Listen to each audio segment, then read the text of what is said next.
Tere, mina olen Roman Šarin, olen agronoom ehk taimekasvatuse spetsialist. Kui läksin peale ülikooli erialalisele kontoritööle, tekkis mõte proovida teha midagi huvitavat oma kätega. Nii sündis Veinimäe talu ehk meie viinamarjaistandus siin Lõuna-Eestis.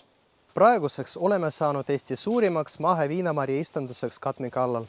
Meil on umbes 75 sorti ning 1500 taime, kus me saame lõputult paljundusmateriaali selleks, et rajada uusi istandusi ebaviljakatele põllukallakutele. Ja neid on siin Lõuna-Eestis piisavalt.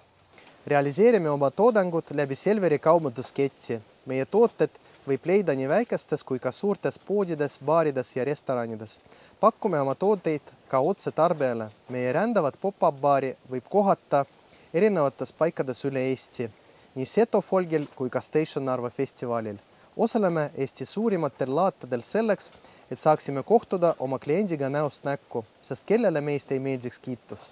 Viimase 2 aasta jooksul oleme enda istanduses korraldanud ekskursioone koos degusteerimisega. Inimestele see hakkas meeldima, näiteks avatud talude päeva puhul külastas meid ligi 700 inimest.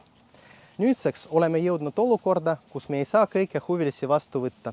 Selleks, et saaksime kõike turiste vastu võtta ning pakkuda neile kõike mugavusi, plaanime ehitada teie abiga põllule ühe hubasse, mitmeotstarbelise demomaja ja baari, kus kliendid peale pikka reisi saaksid jalgu puhata, korraldada üritusi või miks mitte teha ka seminari vabas õhus.